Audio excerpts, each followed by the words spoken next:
Good evening everyone.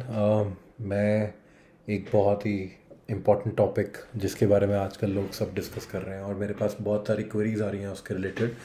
That is कि कुछ लोगों के कंपलसरी एक्विजिशंस हुए हैं लैंड के फॉर जो हमारा दिल्ली लुधियाना अमृतसर कटरा हाईवे बन रहा है उस चक्कर में। तो काफ़ी लोगों के डाउट्स ये हैं कि जो कंपनसेशन हम रिसीव कर रहे हैं इज़ इट टैक्सेबल और नॉट। तो मैं उन डाउट्स को क्लियर करने के लिए आपके पास बैठा हूँ और इसमें इंटरप्ले है 3 सेक्शंस का, नेमली 3 चीज़ों का। एक सीबीडीटी का एक सर्कुलर है, सर्कुलर नंबर 36/2016 डेटेड 25/10/2016। और उसके अलावा there is the national highway act 1956 and the right to fair compensation and transparency in land acquisition rehabilitation and resettlement act 2013। तो देखिए क्या है कि लोग कह रहे हैं कि हमें तो एग्जेम्प्ट है, मतलब देयर आर वेरियस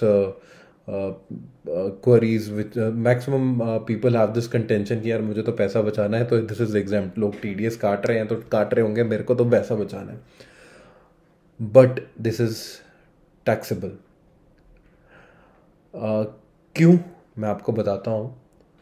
एक जो right to fair compensation act है उसमें लिखा गया है सेक्शन 96 में कि कोई भी मनी आप रिसीव करते हो as compensation in as per this act, तो that shall be exempt from tax, income tax, except for the things mentioned in section 46। ठीक है, ये एग्जेम्प्ट कर गई। जो आप राइट टू फेयर कंपनसेशन में एक्ट में रिसीव करते हैं उन चीज़ों को ये एग्जेम्प्ट कर गई। फिर दूसरी चीज़ ये कहती है कि जैसे ही आप सेक्शन 105 में आते हैं ऑफ द सेम एक्ट, वो कहती है कि provisions of this act shall not to apply in certain cases.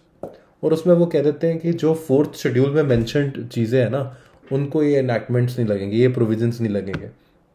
और उसमें सेक्शन जो शेड्यूल 4 है, शेड्यूल 4th में लिख देते हैं कि सीरियल नंबर 7 में उन्होंने मेंशन कर दिया कि द नेशनल हाईवे एक्ट 1956 को ये प्रोविजंस नहीं लिखेंगे राइट टू फेयर कंपनसेशन के।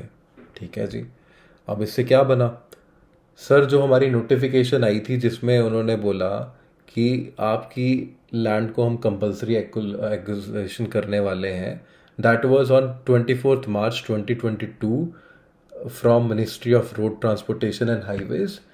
और उसमें उन्होंने क्लियरली लिखा था कि this is section 3A of national highway act, 3D of national highway act. 3D का मतलब है कि डिक्लेरेशन ऑफ एक्विजिशन, हमने एक्विजिशन शुरू कर दिए हैं।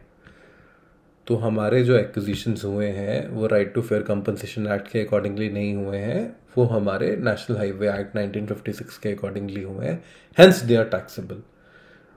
और जो हमारा सर्कुलर नंबर 36/2016 है, that is also very silent on national highways act 1956 के अगेंस्ट कोई कंपनसेशन रिसीव होती है तो उसके लिए इट जस्ट सेज कि राइट टू फेयर कंपनसेशन में अगर आपकी कोई कंपनसेशन आती है that is exempt from tax. Agriculture land अगर आपको आपकी कंपलसरी एक्विजिशन आती है तो that is exempt from tax, but nothing for national highways act 1956 के अगेंस्ट अगर आपके लिए पास कुछ आता है।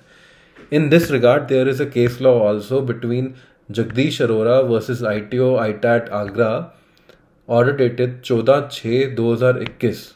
उसमें क्लियरली यही मेंशन किया हुआ है, सेम केस है कि आपको टैक्सेबल हो जाएगा। तो जो लोग मिसगाइडेड हो रहे हैं या कहीं से सुनने में आ रहा है कि this is taxable, this is not taxable, तो जी टैक्सेबल है। अगर आपको कोई और क्वेरीज हैं तो you can ping me. Thank you, नमस्कार।